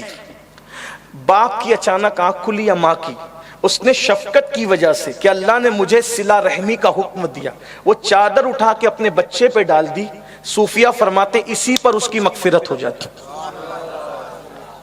کیا ہے؟ دین ہے یہ دین ہے. اللہ کے بندوں سے محبت کرنے پر یہ صلہ ہے. تو بات اختتام کو جا رہی تھی, میں نے کیا کہا, آپ کے ساتھ کوئی کیسا سلوک کرے آپ کو اچھا, بس یہ سوچ کے میں نے میری قبر میں جانا ہے, میں نے اچھا سلوک. یہی میاں بیوی بھی ایسے ہی, اگر بیوی ٹیڑھی چلتی ہے شوہر اچھا سلوک کرے, اس نیت سے اللہ راضی ہو جائے. شوہر کچھ ٹیڑھا ترچا چلتا ہے, بیوی اچھا سلوک کرے. دیکھو نفرتوں سے زندگی کی جنگ نہیں جیت سکتے آپ. نفرت کے بدلے میں نفرت کرو گے تو نفرت بڑھے گی, بدبو کے بدلے میں بدبو رکھو گے تو بدبو بڑھے گی. اس لیے نفرت کے بدلے میں محبت رکھو, پیار رکھو, الفت رکھو. بے شمار داستانیں میرے دل کے اوراق پر اب وہ روایتیں جو ہے وہ ظاہر ہونے لگی ہے کہ کیسے شوہر کو کیسی بیویاں ملی, کیسی بیویوں کو کیسے شوہر ملے. پوری داستان ہے, وہ لمبی چوڑی داستان, اس کی طرف نہیں جانا, ٹائم ختم ہوتا ہے. اس لیے کہ روایتیں تو یاد آتی ہے لیکن آپ کی بھی ہمت پر تو تھوڑا سا خیال کرنا چاہیے نا. تو اتنا نہ بولوں کہ لوگ کہیں کہ چپ ہو جا. اللہ کا شکر ہے کہ اسی وقت گفتگو ختم ہو جائے کہ آپ کہے کہ چپ ہو جا, اللہ کرے اس سے پہلے ختم ہو جائے. تو میری گزارش ہے آپ سے, رشتے نبھاؤ, دوسرے کانٹے تم نبھاؤ. تو ایک بات جو اینڈ پر آتی ہے وہ یہ, فتح مکہ کا دن ہے. فتح مکہ کے دن حضور علیہ السلام کچھ لوگوں سے بالکل ناراض ہیں فتح مکہ کے دن, اور کچھ لوگوں سے اتنے ناراض ہیں کیونکہ انہوں نے کام ہی ایسا کیا تھا. کچھ لوگوں سے اتنے ناراض ہیں, کام ہی ایسا کیا تھا. فرمایا جہاں دکھے نا انہیں قتل کر دو. توجہ کریں آپ. کچھ لوگوں سے اتنے ناراض ہیں, کچھ عورتیں تھی کچھ مرد تھے, نام نہیں لیتا, کہ یہ جہاں دکھے قتل کر دو. اگر اس کو اپنے الفاظ کے جامع میں کہوں تو اس کا مطلب بلیک لسٹ میں ان کا نام تھا. جہاں دکھے مار ڈالو ان کو, ان کے کام ہی ایسے ہیں. ان میں سے ایک شخصیت تھی وحشی. یہ حبشی غلام تھے, چھوٹی چھوٹی آنکھیں تھی, بہت فرتیلے اور بہت نشانہ باز انسان تھے. فرمایا وحشی جہاں دکھے اس کو بھی قتل کر دو. کسی نے وحشی سے کہا, وحشی, محمد عربی روح فدا صلی اللہ علیہ وسلم نے فرمایا کہ جہاں دکھے جو جہاں دکھے قتل کرنے میں ایک تمہارا بھی نام ہے کہ وہ جہاں دکھے اس کو قتل, تمہیں بھی تم دکھو گے قتل ہو جاؤ گے, بھاگو یہاں سے. وحشی نے کہا یہ کہا ہے, اچھا. تو وحشی بہادر سا آدمی تھا. وحشی نے کہا کہ اگر قتل ہی ہونا ہے تو پھر ان کے غلاموں کے ہاتھ سے کیوں قتل ہوں؟ سیدھا ان کے پاس ہی جا کے کھڑا ہو جاتا ہوں، وہ مار ڈالیں گے تو زندگی بھر کے لیے نام ہوگا نا کہ انہوں نے مارا، لیکن میں ان کو جانتا ہوں وہ مجھے ماریں گے نہیں۔ دشمن کو بھی یقین، توجہ کریں، جانتا ہوں ماریں گے نہیں، اور گیا وحشی اور سیدھا کھڑا ہو گیا۔ آقا علیہ السلام سر جھکائے بیٹھے تھے، پوچھا کون ہے؟ کہا وحشی۔ سر اٹھا کے دیکھا، وحشی حمزہ کا قاتل؟ ہاں۔ کیوں آیا ہے؟ میں نے سنا ہے کہ آپ نے کہا کہ جہاں دکھے مار ڈالو، آپ کے پاس ہے، کیا آپ مجھے معاف نہیں کر سکتے؟ وحشی چچا کا قاتل، اسی قاتل نہیں، سینہ چیرا گیا، سینہ، ناک کاٹی گئی، کان کاٹے گئے، ہونٹ کاٹے گئے، انگلیاں کاٹی گئی، اس کو سوئی دھاگے سے پرو کر کے ہار بنایا گیا، پہننے والوں نے اپنے گلے میں پہنا، بازوؤں پہ باندھنے والوں نے اپنے بازوؤں پہ باندھا، کسی نے حضرت امیر حمزہ کا سینہ چیر کر کلیجہ نکالا، اور کلیجہ نکال کر کے کچا چبانے والوں نے کچا بھی چبایا۔ یہ سب جو چیزیں ہوئی وہ وحشی کی وجہ سے، کیونکہ وحشی نے قتل کیا، شہید کرنے والا وحشی۔ میرے آقا نے فرمایا حمزہ کا قاتل؟ ہاں۔ کیا آپ مجھے معاف نہیں کر سکتے؟ ایک جملہ کا، ایک جملہ۔ حضور علیہ السلام، سوچو جس کو رسول اللہ اپنے باپ کی طرح چاہتے تھے، وہ امیر حمزہ، اور آج بھی حضور ان کو اتنا چاہتے ہیں کہ اگر حضور کو منانا ہو کسی کو تو مزار حمزہ پہ جائے اور پھر مواجہ اقدس پہ جائے تو کیفیت بدل جاتی ہے، انداز بدل جاتا ہے۔ اللہ اکبر۔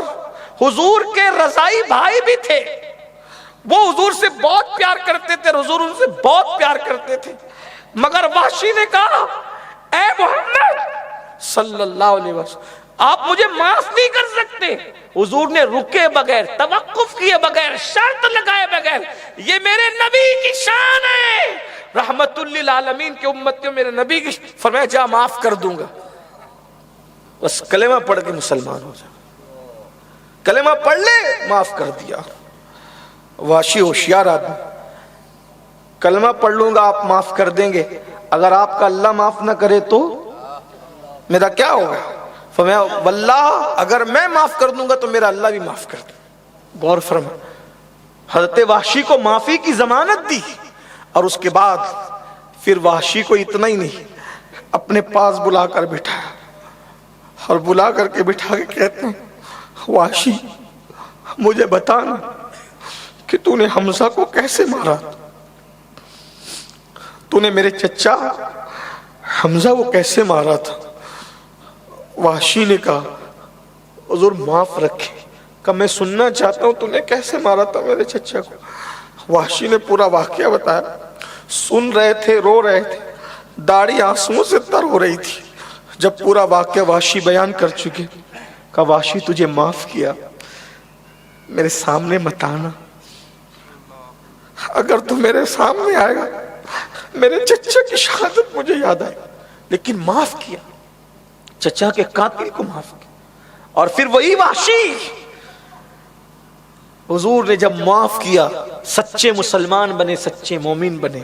اور جب ایک شخص نے جھوٹی نبوت کا دعویٰ کیا، مسلمہ کذاب، تو اس جنگ میں گئے، پوری زندگی دعا کرتے تھے میں نے سب سے اچھے انسان کو، اپنے دور کے سب سے اچھے انسان کو شہید کیا تھا، مجھے موقع دے کہ میں اس کا بدلہ لے سکوں۔ اور مسلمہ کذاب جس نے نبوت کا جھوٹا دعویٰ کیا تھا، اس کو مار ڈالنے والا اگر کوئی ہے تو حضرت وحشی ہے۔ وحشی نے اس کی لاش پر پیر رکھ کر آسمان کی طرف دیکھ کے کہا تھا مولا جب کافر تھا سب سے اچھے انسان کو مارا تھا اپنے زمانے کے، اور اب مسلمان ہو گیا ہوں تو اپنے دور کے سب سے برے انسان کو میں نے مارا ہے، مولا اس مار ڈالنے کے عمل کو اس شہید کرنے والے عمل کے لیے کفارہ بنا در مجھے معاف کر دے۔ غور فرمائیں، یہ ہے اللہ کے رسول کا کردار۔ میرے بھائیوں، ہمارا کیا حال ہو گیا؟ خدا کے لیے رشتے نبھائیے، ایک دوسرے کو معاف کیجیے۔ آخری جملہ، پوری تقریر یاد رہے نہ رہے، ایک بات یاد رکھ، کیا اگر تم کسی کو معاف نہیں کرو گے تو مسلمان کہاں جائے گا؟ بولیں جہنم میں جائے، یہی ہوگا۔ تم کسی کو معاف نہیں کرو گے، وہ مسلمان مصیبت میں مبتلا ہوگا، اس سے ہوگا کیا؟ وہ مسلمان مصیبت میں مبتلا ہوگا، اس کی وجہ سے گنبد خضرا میں حضور کو تکلیف پہنچے گی، کیونکہ میرے آقا فرماتے ہیں کہ میرے امتی کو تکلیف پہنچتی ہے تو مجھے تکلیف پہنچتی ہے۔ قرآن کہتا ہے عزیز علیہ ما عنتم، تم پر تمہارا مصیبتوں میں پڑنا ان پہ گراں گزرتا ہے تمہارا تو مسلمان کو مصیبت پہنچے گی تو تم کسی پہ کیس کرو گے، کسی پہ جادو کرو گے، کسی کی بیٹی کا پیغام اسکا دو گے، تم کسی کا برا چاہو گے، کس کو تکلیف پہنچے گی؟ بولے کس کو پہنچے گی؟ حضور کو پہنچے گی نا۔ کیا حضور کو دکھی کرنا چاہتے ہو؟ بولو کرنا چاہتے ہو؟ نہیں کرنا چاہتے۔ اس گنہگار کو مت دیکھ، اس برے کو مت دیکھ، اپنے آقا کو دیکھ۔ اس کو بڑے بوڑھے اپنی زبان میں کیسے ہمیں سمجھاتے تھے؟ بچپن میں ہمارے بڑے ہمیں سمجھاتے تھے، بیٹا اگر سونے کا سکہ کچرے میں گر جائے تو کچرا نہیں دیکھا جاتا، سونے کی وجہ سے کچرے کو نبھایا جاتا ہے۔ بلا تمثیل وہ بڑے بوڑھوں کی مثال تو نہیں دیتا، لیکن اتنا ضرور کہتا ہوں، ان مجرموں کو نہ دیکھا کرو، یار کو دیکھ کر کے سب کو معاف کر دیا کرو، یہ سوچ کر میرے آقا خوش ہو جائیں گے۔ اللہ اکبر۔ آپ کو حیرانی ہوگی، ہمارے یہی بزرگوں کی تعلیم ہے، ہمارے بزرگوں نے بڑوں کو معاف کیا، بڑوں کو معاف کیا، بڑے مجرموں کو معاف، بس اسی وجہ سے کہ میری وجہ سے میرے آقا کو تکلیف نہ پہنچے۔ اور یاد رکھنا، ہزاروں سال کی عبادتوں پر وہ مقام نہیں ملتا جو کسی کو معاف کرنے پر اللہ مقام عطا فرماتا ہے۔ اس لیے تم بندوں کو معاف کرو، اللہ تمہیں معاف کرے گا۔ اور یاد رکھنا، سالن میں نمک زیادہ ہو گیا، بیوی کو مارنا، ماں بہن کی گالی دینا، بچوں کو مارنا، یہ کرنا، اتنا یاد رکھو کہ آپ گھر میں جنت کی حور نہیں لائے ہو، آپ گھر کے اندر انسان کو لائے ہو۔ اتنا یاد، جس سے دوستی کر رہے ہو وہ بھی انسان، جن کے ساتھ رہ رہے ہو وہ بھی انسان، جو آپ کی بیوی ہے وہ بھی انسان۔ انسانوں میں رہ رہے ہو کہ کہیں اور رہ رہے ہو؟ جواب دیں، آپ تھک تو نہیں گئے؟ کن سے رہ رہے ہو؟ آپ کی بیوی انسان ہے؟ بولیں انسان ہے؟ آپ کے بھائی انسان ہیں؟ آپ کے بھتیجے بھانجے انسان ہیں؟ آپ کے پڑوسی انسان ہیں؟ آپ انسانوں میں ہی رہ رہے ہو۔ تو میرے بھائی، جو انسان ہوگا غلطی تو اسی سے ہوگی، جو انسان ہوگا غلطی تو اسی سے ہوگی۔ خطا بشر کے لیے ہے، بشر خطا کے لیے۔ تو آپ مجھے بتائیں، جب انسانوں کے ساتھ رہتے ہو تو انسان تو غلطی کرے گا، اور غلطی کرے گا تو آپ کا کیا کام ہے؟ معاف کرنا۔ آپ کہیں کتنی بار معاف کریں؟ یہ سوال حضور سے بھی ہوا، یا رسول اللہ اگر کوئی غلطی کر دے ہم کتنی بار معاف کریں؟ فرمایا ایک دن میں اگر کوئی 100 بار غلطی کیا کرے تو تو 100 بار معاف کر دیا کر۔ تو صحابہ نے پوچھا 100 بار ہم معاف کریں، اللہ کتنا معاف کرتا ہے؟ کہا تیرے یہاں 100 کی قید ہے، اللہ کی شان یہ ہے تو جب غلطی کرتا ہے وہ تب تجھے معاف کر دیتا ہے، اس کے یہاں 100 کی کوئی قید نہیں۔ اللہ توفیق دے، اللہ پاک عمل کا جذبہ دے، گفتگو کے درمیان کوئی غلطی ہو تو اللہ معاف کرے۔ استغفر اللہ ربی ان ربی لغفور الرحیم وما علینا الا